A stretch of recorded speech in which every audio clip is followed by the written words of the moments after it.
구속사 읽기 좋은 날입니다. 오늘은 구속사 시리즈 제11권 여호와 삼마 에스겔 성전 제1장 에스겔서 2회 부분 에스겔 선지자에 이어서 두 번째로 에스겔서 개관을 함께 읽도록 하겠습니다. 1. 에스겔서의 구성과 내용. 에스겔서는 1장부터 48장까지 총 1273구절로 이루어져 있습니다. 1. 구성. 에스겔 1장부터 3장은 에스겔 선지자의 소명과 사명에 대하여, 4장부터 24장은 남유다의 범죄와 그에 대한 하나님의 심판을, 25장부터 32장은 열방을 향한 하나님의 심판을 말씀하고 있습니다. 그리고 33장부터 39장은 이스라엘의 회복에 대하여, 40장부터 48장은 새 성전의 완성과 메시아 왕국에 대하여 말씀하고 있습니다. 이것을 다시 크게 세 부분으로 나누면 다음과 같습니다. 이 각부의 내용. 1부. 에스겔서의 제1부는 남유다의 멸망에 대한 예언입니다.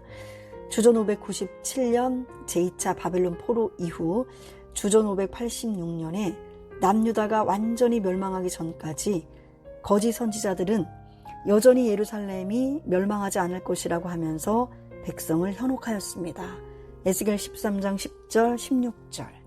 그러나 에스겔 선지자는 반드시 예루살렘이 멸망할 것이라고 확실하게 예언의 말씀을 선포하였습니다. 이는 이스라엘 백성에게 마지막으로 철저한 회개를 촉구한 것입니다. 에스겔 22장 15절로 16절을 볼 때 내가 너를 열국 중에 흩으며 각 나라에 해치고 너의 더러운 것을 내 가운데서 멸하리라.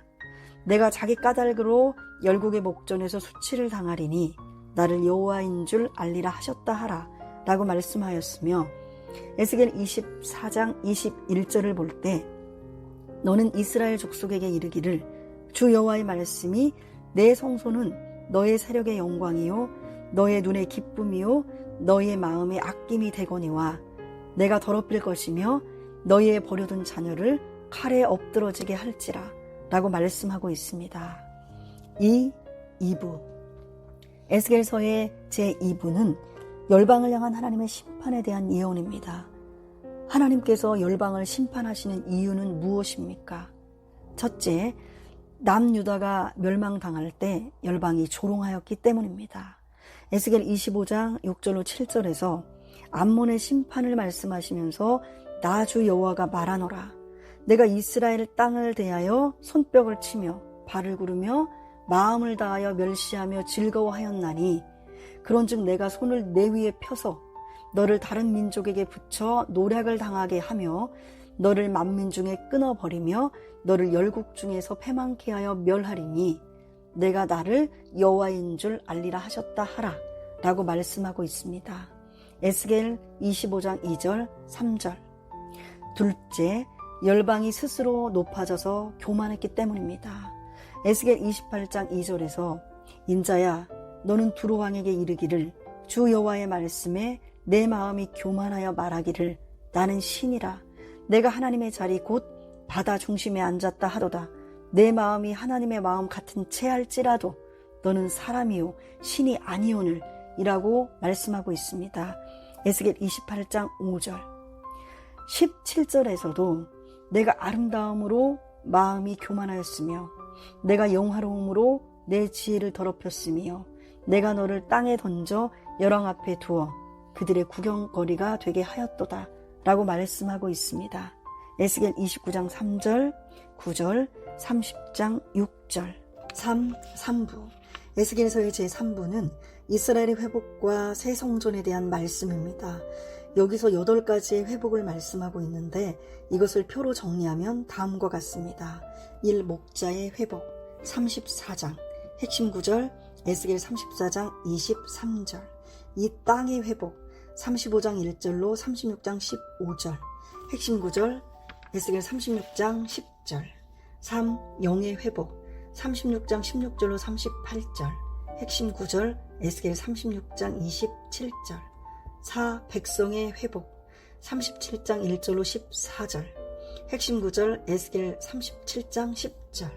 5. 언약의 회복 37장 15절로 28절 핵심 구절 에스겔 37장 26절, 6. 주권의 회복 38장 39장, 핵심 구절 에스겔 38장 23절, 7. 성전의 회복 40장부터 46장, 핵심 구절 에스겔 43장 5절, 8. 임재의 회복 47장 48장, 핵심 구절 에스겔 48장 35절.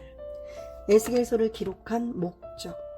에스겔 선지자는 여호야긴 왕에 사로잡힌 지 5년 4월 5일에 하나님의 이상을 받았으며 이때로부터 마지막으로 여호와의 말씀이 에스겔 선지자에게 임했던 제27년까지 햇수로 23년 동안 선지자로 활동하였습니다. 그렇다면 에스겔서를 기록한 목적은 무엇입니까?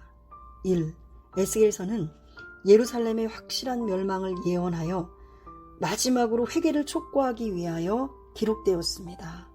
에스겔 선지자가 바벨론의 포로로 끌려간 때는 주전 597년으로 예루살렘이 완전히 멸망한 주전 586년보다 햇수로 약 12년 전이었습니다. 이 기간에 에스겔은 선지자로 부름받은 후 남유다를 향한 하나님의 심판을 예언하면서 이스라엘 백성의 마지막 회개를 촉구하였습니다. 먼저 에스겔 선지자는 멸망의 내용을 선포하였습니다. 첫째, 이스라엘의 멸망은 전무후무한 멸망이었습니다.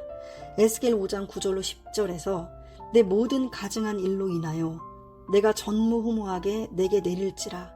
그리한즉 너의 중에서 아비가 아들을 먹고 아들이 그 아비를 먹으리라. 내가 벌을 내게 내리고 너희 중에 남은 자를 다 사방에 흩으리라 라고 말씀하고 있습니다. 둘째, 열국 중에 흩어지는 멸망이었습니다. 에스겔 22장 15절로 16절에서 내가 너를 열국 중에 흩으며 각 나라에 해치고 너의 더러운 것을 내 가운데서 멸하리라. 내가 자기 까닭으로 열국의 목전에서 수치를 당하리니 나를 여호와인 줄 알리라 하셨다 하라 라고 말씀하고 있습니다.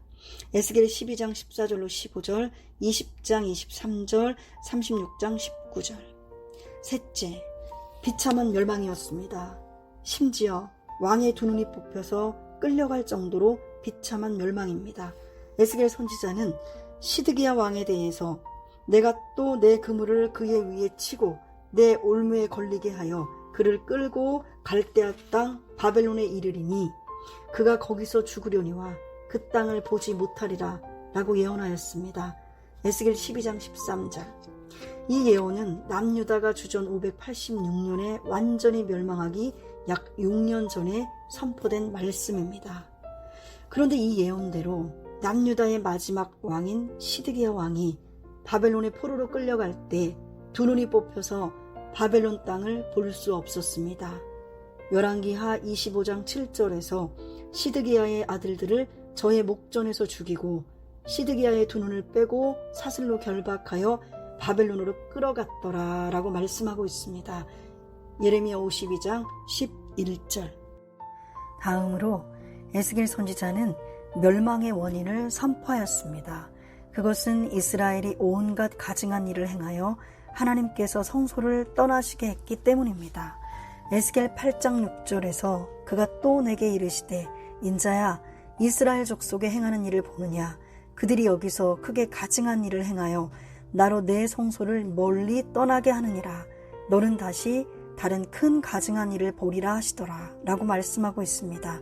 이스라엘과 유다 족속의 죄악이 심히 중하여 그 땅에 피가 가득하며 그 성읍의 불법이 찼기에 하나님께서 그 땅을 떠나신 것입니다. 에스겔 9장 9절. 이스라엘의 죄는 크게 우상 숭배와 음행과 교만이었습니다. 첫째, 우상 숭배에 대하여 에스겔 6장 9절에서 그들이 음란한 마음으로 나를 떠나고 음란한 눈으로 우상을 섬겨 나로 근심케 한 것을 기억하고 스스로 한탄하리니 이는 그 모든 가증한 일로 악을 행하였음이라 라고 하였고, 에스겔 7장 20절에서 가증한 우상과 미운 물건을 지었은즉 내가 그것으로 그들에게 오해물이 되게 하여 라고 말씀하고 있습니다. 에스겔 8장 5절을 볼 때 이스라엘은 심지어 성전의 제단 문 어기 북편에 투기의 우상을 세웠습니다. 하나님은 이스라엘이 우상 숭배한 것을 가리켜 나를 배반하였다고 말씀하였습니다. 둘째, 음행에 대하여 에스겔 16장 15절에서 그러나 내가 내 화려함을 믿고 내 명성을 인하여 행음하되 무릇 지나가는 자면 더불어 음란을 많이 행함으로 내 몸이 그들의 것이 되도다 라고 말씀하고 있습니다. 에스겔 16장 16절로 43절, 에스겔 23장 35절에서는 그러므로 나 주 여호와가 말하노라 내가 나를 잊었고 또 나를 내 등 뒤에 버렸은즉 너는 내 음란과 내 음행의 죄를 담당할지니라 라고 말씀하고 있습니다. 에스겔 23장 2절로 49절.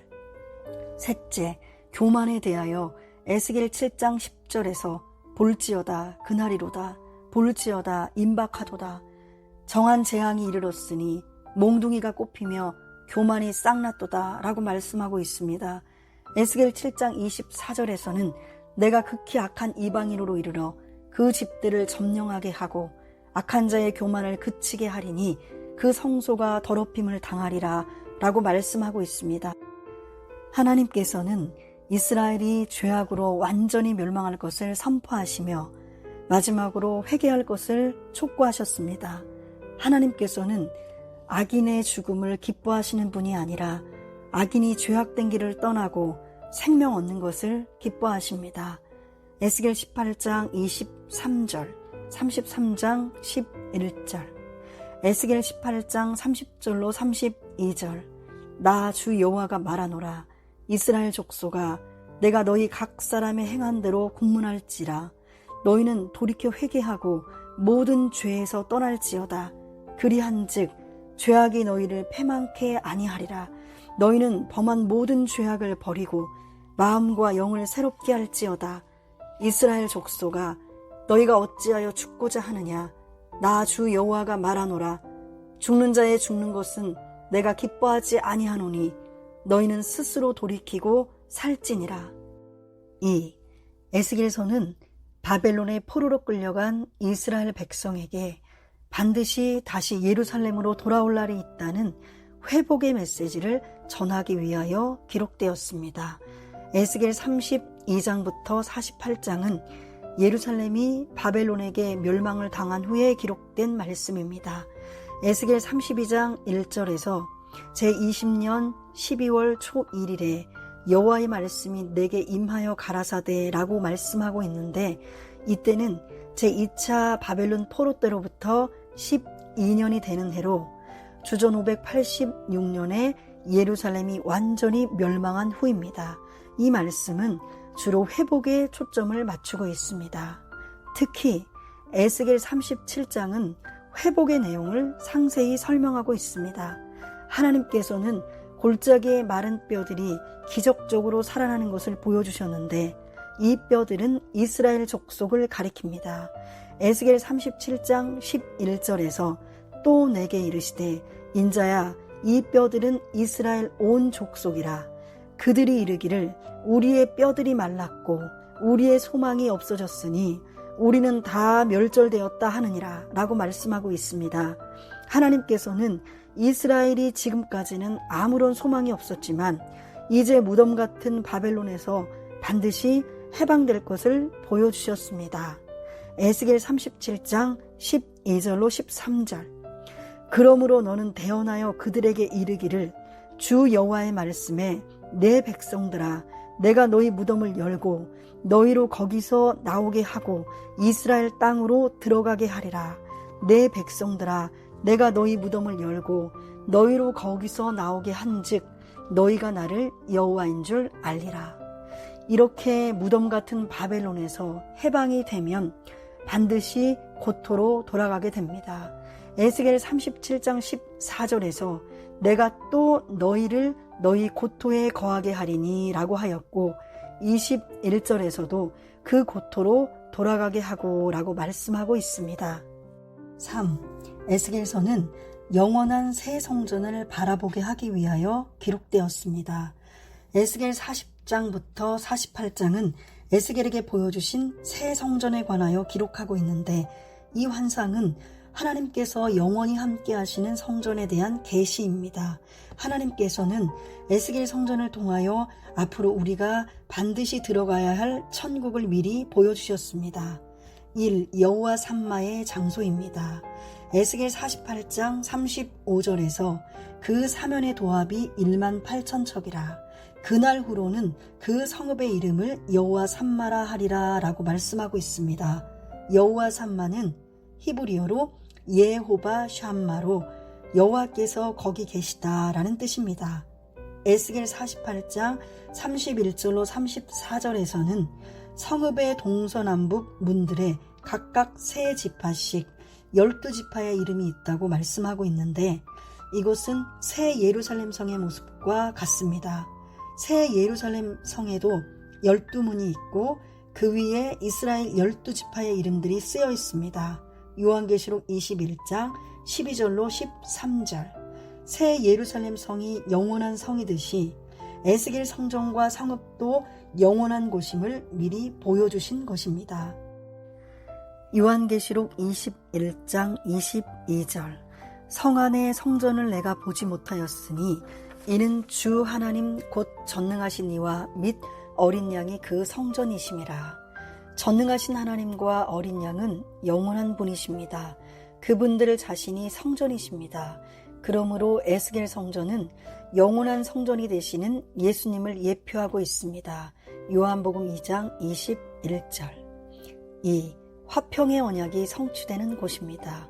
하나님께서는 이스라엘 백성과 화평의 언약을 세우시고 그 백성 가운데 성소를 두시겠다고 약속하셨습니다.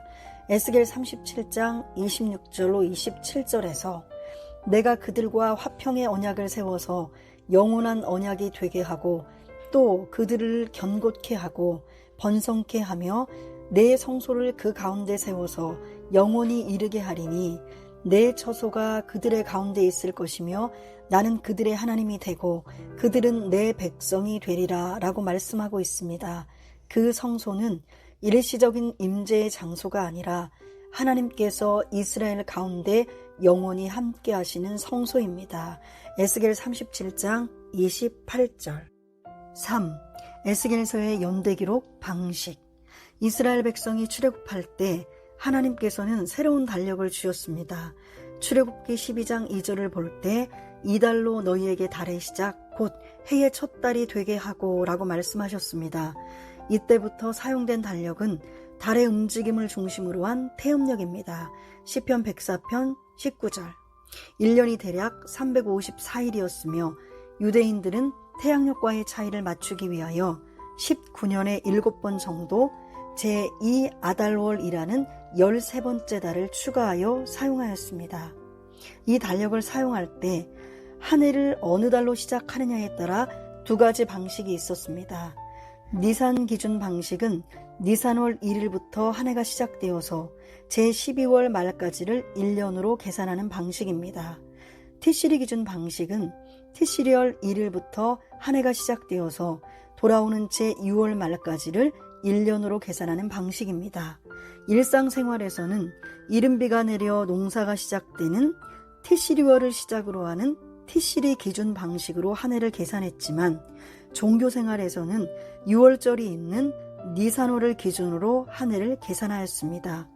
국정 운영은 백성의 농업활동과 밀접한 연관이 있기에 왕의 통치 연도를 티시리 기준 방식으로 연대를 계산하였습니다.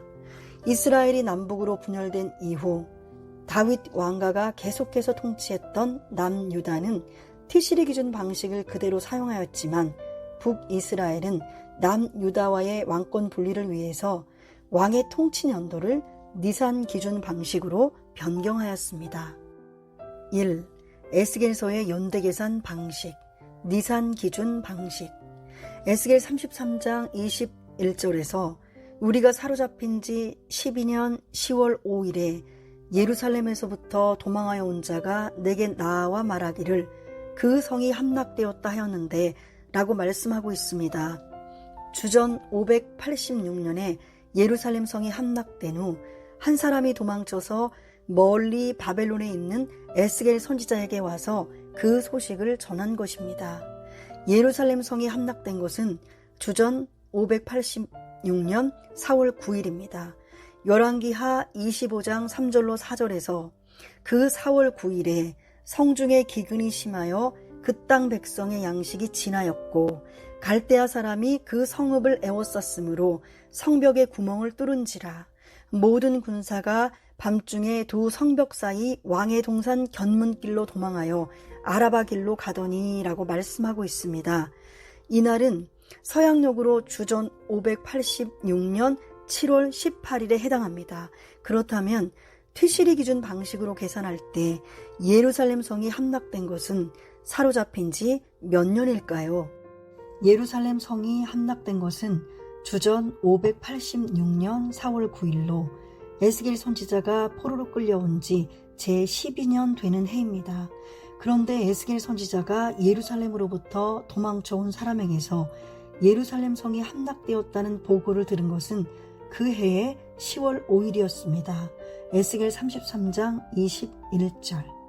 티시리 기준 방식으로 볼 때 이 10월 5일은 주전 585년이 되고 에스겔 선지자가 보고를 받은 것은 사로잡힌 지 제13년이 되는 것입니다. 이 경우에 에스겔 33장 21절에 우리가 사로잡힌 지 12년이라는 기록과 맞지 않게 됩니다. 그러므로 우리는 에스겔서에서 연도를 계산할 때 티시리 기준 방식이 아니라 니산 기준 방식을 사용하고 있다는 것을 알 수 있습니다. 참고로 에스겔 선지자가 예루살렘 함락 소식을 들은 주전 585년 10월 5일은 서양력 기준으로 주전 585년 1월 8일에 해당합니다. 티시리 기준 방식과 니산 기준 방식을 도표로 비교하여 계산해보면 우리가 사로잡힌 지 12년이라는 표현이 니산 기준 방식으로 연도를 표기한 사실이 더욱 분명해집니다. 에스겔 선지자가 바벨론의 포로로 끌려온 때는 당시 남유다가 사용했던 티시리 기준 연대로 주전 597년 1월 10일이며 서양력으로 주전 597년 4월 22일에 해당합니다. 같은 날을 니산 기준 방식으로 보면 바벨론의 포로로 끌려온 때가 주전 596년 1월 10일이었으며 예루살렘 성이 함락된 것은 주전 585년 4월 9일인데 성이 함락되었다는 보고를 받은 것은 같은 해 10월 5일이었던 것입니다. 이처럼 에스겔서는 니산 기준 방식을 사용하였기 때문에 예루살렘 성이 함락되었다라는 보고를 받은 때를 사로잡힌 지 12년이라고 말씀하고 있는 것입니다.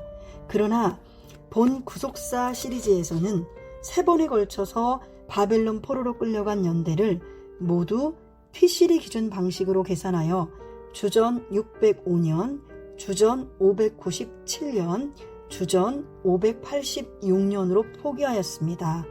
그래서 에스겔서가 연대를 표기할 때 니산 기준 방식을 사용하고 있지만 본서에서는 그 연대를 티시리 기준 방식으로 환산하여 표기함으로써 본 시리즈 전체의 일관성을 유지하고 독자들의 정확한 이해를 돕도록 하였습니다. 에스겔 33장 21절에 우리가 사로잡힌 지 12년 10월 5일은 니산 기준 방식이나 티시리 기준 방식이나 주전 585년에 해당됩니다. 니산 기준 방식과 티시리 기준 방식의 7월부터 12월 사이에 일어난 사건은 두 방식에서 모두 같은 연도로 표기가 되고 1월부터 6월 사이에 일어난 사건은 1년씩 차이가 나는 것입니다. 이 에스겔서의 주요 연대. 에스겔 선지자는 횟수로 23년 동안 활동을 하였는데 에스겔서에 13번에 걸쳐서 사로잡힌 지 몇 년이라는 기록이 발견됩니다. 이것을 표로 정리하면 다음과 같습니다.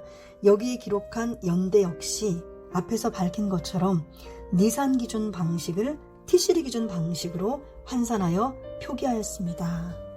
구속사 읽기 좋은 날, 오늘은 에스겔서 개관과 연대 기록 방식을 보내드렸습니다. 감사합니다.